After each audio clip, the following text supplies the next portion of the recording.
se anunció el nombre de la asambleísta María José Carrión. Vamos a esperar unos minutos más para que la asambleísta mantenga su conexión para la intervención respectiva. En el uso de la Gracias, palabra, la presidente. asambleísta María Gracias, José Carrión. queridos compañeros asambleístas. Presidente, efectivamente, la discusión de esta ley es fundamental, pues plantea el análisis de una ley que ha venido estando en vigencia por algún tiempo y que requiere tener una modificación de acuerdo a la realidad que presentan eh, los compañeros transportistas, la ciudadanía, en relación y en términos de movilidad, en ciudades donde la modificación hacia el futuro va a ser fundamental en vista de, por ejemplo, ciudades como Quito, donde entra en vigencia el metro de Quito, o ciudades como Cuenca, donde el tranvía ha cambiado la realidad de esa ciudad y de su provincia.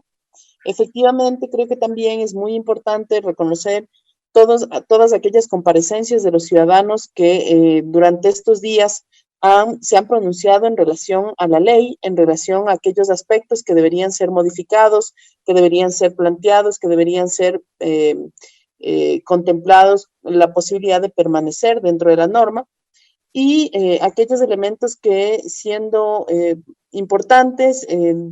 toman mayor relevancia, por ejemplo, en términos de el control de la salud en relación a la pandemia, por ejemplo, aquellos elementos de economía de las familias, del transporte del Ecuador, y que en estos momentos, incluso acogiendo a lo proyectado por la ley humanitaria, muchos transportistas del país piden y claman porque la ley inmediatamente torne su vigencia, que las casas de crédito, los bancos, las compañías también privadas donde tienen ellos sus deudas por renovación de automotores, etcétera, acojan inmediatamente la ley humanitaria. Hay muchas quejas, muchos pronunciamientos sobre la imposibilidad de que esta ley haya sido, digamos, implementada, no se implementada adecuadamente en ciertos sectores. En este sentido y bajo estos parámetros, presidente, también en representación del taxismo del Ecuador, ha hablado el compañero Jorge Calderón, quien ha sido muy enfático en señalar, primero, la necesidad de eh, conocer la realidad en estos momentos del taxismo. El taxismo a nivel nacional está teniendo muchas dificultades por precisamente presentar problemas económicos, por la dificultad y lo riesgoso que también está siendo el transporte para las personas, para los choferes, para quienes conducen las unidades, y que en estos momentos también muchos de ellos se han enfermado. Un abrazo para el transporte en general público y el taxi en términos específicos también. Un abrazo fraterno para todas aquellas familias que se han contaminado también de este virus tan complejo, tan grave, que afectó a las familias ecuatorianas. Presidente, creo que hay que hacer un ejercicio de hacer un análisis realmente profundo, y también reconocer el trabajo que la comisión ha hecho. Los recorridos que la comisión ha hecho a nivel nacional han sido fructíferos, han logrado tener la participación de miles de personas planteando sus puntos de vista, pero ya el trabajo que nos corresponde a los asambleístas en este momento es buscar los acuerdos sociales necesarios alrededor de varios temas. Y creo que la Asamblea Nacional debe estar a la altura de las necesidades y plantear que es imposible que una asamblea quite el pan de una mesa y ponga el pan en otra mesa. ¿Y por qué digo esto? Porque efectivamente los compañeros del taxismo viven una realidad económica muy acuciante. De igual forma el transporte, y hablo especialmente por un transporte que conozco muy de cerca, que es el transporte de Quito, de los compañeros que constantemente nos hablan, nos dicen alrededor del tema del transporte, de la Cámara de Transporte de Pichincha, el compañero Pepe Santamaría también, y los demás líderes, Carlos Mosquera y otros líderes que están allí en la Cámara y que son parte del transporte de Pichincha, y que los cuales plantean que la situación económica es muy compleja, y creo que sí es de responsabilidad nacional, ¿verdad?, que exista una revisión adecuada, acorde, que no afecte los bolsillos de las familias, pero sí que también se resuelva el tema económico de la familia y el transporte. En este momento, la canasta del transportista está mucho más elevada de los ingresos reales que tiene el transporte, de los ingresos reales que tiene el taxista, y tomando en cuenta las consideraciones de la seguridad de las personas y de la seguridad sanitaria, sobre todo ahora, el tema de la imposibilidad de llenar en un viaje el 100% de los asientos, eso hace que disminuya, por supuesto, los ingresos, lógicamente, y dificulta la situación económica del transportista. Entonces, lo que se había logrado en la ley humanitaria, el hecho de que solo existe una revisión por ahora y por esta situación específica, debe mantenerse de manera acorde a lo que establece la ley humanitaria. De igual forma, debe buscarse los mecanismos que incluso en esta reforma, de llegarse a los acuerdos políticos necesarios, se visibilice la posibilidad de varias cosas. Si bien es cierto, yo apoyo sin duda alguna que se mire hacia el futuro y se plantee el tema de la, el transporte eléctrico. Eso es muy importante, pero los costos son muy elevados. Unidades de transporte eléctrico están casi al bordear más de $250,000, es decir, más de $250,000 puede costar una unidad de transporte eléctrico, incluso puede llegar a 300,000 y un poco más según la información que tenemos. Esto implica que hay un costo elevadísimo de las unidades. De algunas experiencias que se han tenido de transporte eléctrico, no ha habido la posibilidad de tener este tipo de transporte, por ejemplo, en ciudades que tienen una geografía bastante compleja como la de Quito, por ejemplo. Se entiende que probablemente no tenga la capacidad técnica de dar y además de surtirse a través de las electrolineras, no habría la posibilidad técnica de que este transporte sea tan eficiente en ciudades como Quito. Estas consideraciones hay que tomarlas en cuenta para no construir ahora en la ley una generalidad que sea luego inaplicable. Por otro lado, es también importante decir que hay un acuerdo ministerial, y que eso lo ha planteado Jorge Calderón con claridad, que plantea la posibilidad de que el taxismo pueda ir al consumo de gas natural. Esto haría importante también analizarlo desde la reforma propia de la ley,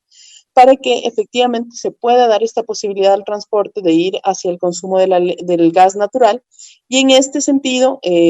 poder hacer una producción específica para esto, que los taxis se transformen al gas natural. Se ahorraría mucho del consumo del combustible fósil, y lo que esto implicaría es un gran ahorro para el país. Hay que analizar esto, hay que discutir esto, hay que hacer una mesa técnica probablemente alrededor de esto con el ministro de Recursos Naturales, y que efectivamente podamos discutir esto que ya está en una normativa inferior, que es un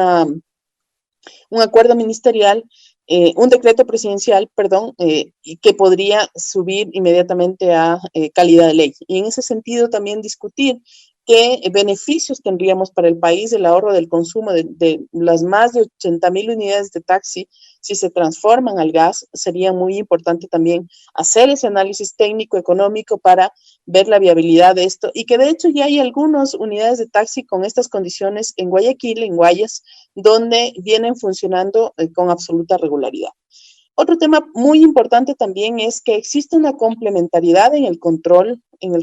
tanto de la informalidad, así como también que existe una complementariedad en el control de los vehículos que en este momento a través de plataformas prestan servicios como Uber, como Cabify, etcétera, porque es muy importante que estas plataformas entren a brindar un servicio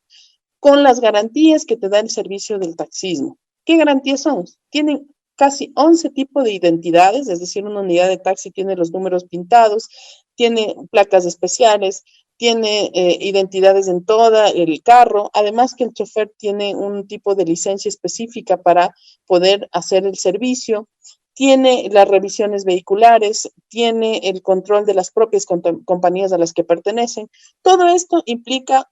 un trabajo histórico del taxismo a nivel nacional, que no se puede, como digo, quitar el pan de una mesa y poner en otra. Hay que garantizar que estas plataformas de querer ingresar al país cumplan con los debidos requisitos, y que cumplan con estos requisitos que son universales para los taxistas y que se los hace cumplir en todas las entidades de control municipal, para dar las siguientes matrículas y la habilitación necesaria, que también inmediatamente cumplan con todos los requisitos técnicos y que también aporten al país con los debidos impuestos, como lo hacen las cooperativas de manera reiterada y de manera permanente, siendo un aporte económico también para la economía del país. Es importante decir entonces, no es que se esté en contra de que las plataformas ingresen, sino que las plataformas deberían actuar y trabajar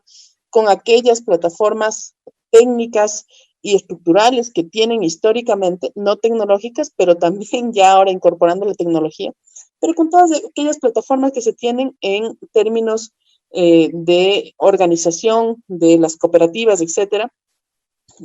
Esa organización, ahí deberían incrustarse las plataformas,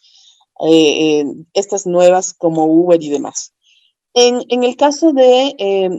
es importante decir que mientras se hace un proceso de ir o hacia la utilización del gas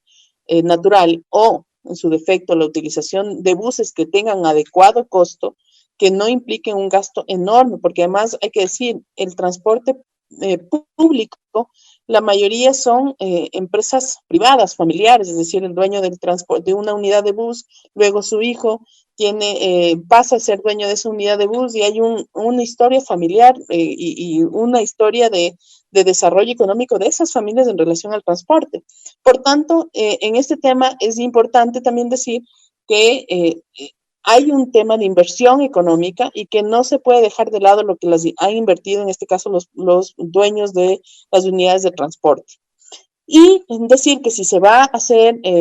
hacia el futuro, ¿verdad? Debe analizarse los costos, beneficios de ir hacia la implementación del transporte eléctrico, que si bien es cierto ecológicamente será muy viable, para el país quizá beneficioso, pero las electrolineras no existe en este momento un sistema de dotación de estas electrolineras o una proyección hacia un futuro de cómo podría ser aquello. Por tanto, sí es importante entonces, algo que estamos trabajando desde hace algún tiempo ya, con algunas organizaciones de trabajadores del volante y de cooperativas de transporte sobre el tema de la calidad del diésel. Es muy importante y entiendo que el Ministerio de Energía, conjuntamente con Petroecuador, han hecho caso a ciertos oficios que en su momento enviamos para mejorar la calidad del diésel, especialmente de Quito, que tiene una muy baja calidad en comparación con las del resto del país. Mejorar la calidad del diésel del que en este momento consumen las unidades de transporte es fundamental. Y esto también debe tener una contemplación normativa, es decir, debemos poner qué tipo de calidades del diésel se deben dar a los transportistas, porque es fundamental la calidad para mejorar el aire y evitar la contaminación y sobre todo las enfermedades que junto con esta contaminación vienen. Después, obviamente, hay que garantizar de que exista a través de las organizaciones territoriales, de las cooperativas, etcétera, buscar aquellos alivios económicos también desde esta ley y garantizar que se pueda hacer importaciones para mantenimiento de las unidades, llantas, aceite, repuestos, etcétera, para que los transportistas puedan hacer estas importaciones también de manera directa a través de los gremios a los cuales ellos pertenecen. Y de esta forma, garantizar que tengan acceso a estos alivios económicos también que en su momento la ley humanitaria planteó, pero que ya en términos generales se puede en este momento recoger en esta ley que estamos discutiendo. Señor presidente, tanto el transporte público como las unidades escolares, como el taxismo, así como las camionetas, etcétera, todo el sector del transporte, el transporte interprovincial, está sufriendo una crisis económica muy fuerte. Y es importante para ellos y para el Ecuador entero contar con ese servicio y con ese trabajo tan necesario para el desarrollo económico de nuestro país. Por tanto, todo lo que se puede hacer en efectos de mejorar la calidad de vida de las familias, de los transportistas, de los choferes, de los controladores, de todo el proceso económico que se genera a través del transporte, las mecánicas, de los que venden llantas, etcétera. Todo esto debería tener todo un apoyo en esta ley. Si bien es cierto, esta ley viene discutiéndose desde mucho antes, señor presidente, creo que el momento político y social, pero sobre todo sanitario y económico que está viviendo el Ecuador, amerita que tomemos en consideración esto y que en este debate se pueden incluir aquellos elementos que sirvan para que las familias del transporte no quiebren, para que no se vaya al traste con todo el servicio que históricamente históricamente y por muchos años han dado el sector del transporte. Por supuesto, también con el compromiso del sector del transporte con mejorar la calidad del servicio, con garantizar un servicio óptimo, con garantizar también a aquellas personas que tienen dificultad de movilidad, como por ejemplo las personas con discapacidad o las personas de la tercera edad, que puedan tener las condiciones adecuadas, que tiene que ser un compromiso entre también los gobiernos autónomos descentralizados por efectos de las paradas, de todo el servicio que da, en este caso,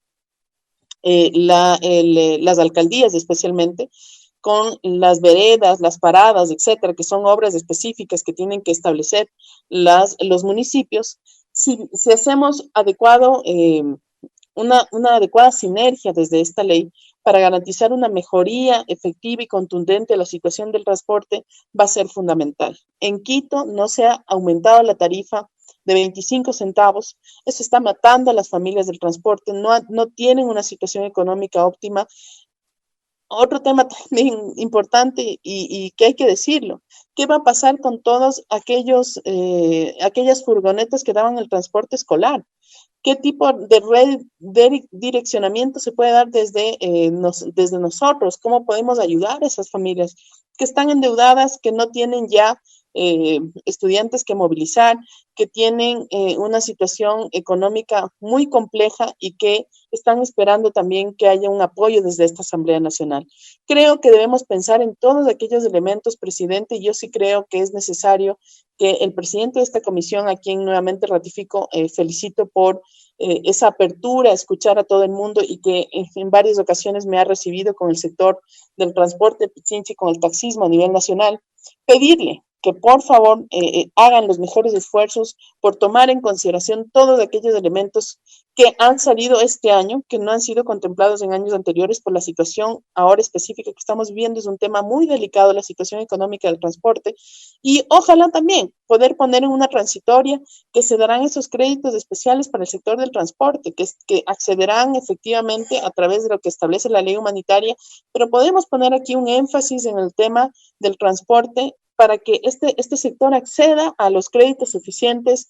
para que pueda tener refinanciación adecuada, para que esas personas que ahora han dejado de tener esa entrada económica, como por ejemplo el sector del transporte escolar, puedan tener un alivio económico y de igual forma las deudas no les aprieten, no les ahorquen y que ellos puedan seguir siendo pues parte de ese sector estratégico que es el transporte para el Ecuador, y que cuando pasemos de esta pandemia podamos tener un transporte fortalecido y con un alivio que venga de esta Asamblea Nacional solidaria, una Asamblea Nacional que sea capaz de llegar a la sensibilidad, pero sobre todo con una solidaridad efectiva, dar alivios y dar opciones específicas para que este sector no se ahogue, para que este sector del país tan importante como lo es el transporte pueda tener alivios desde esta asamblea que debe ser sensible a esta realidad. Muchas gracias, presidente.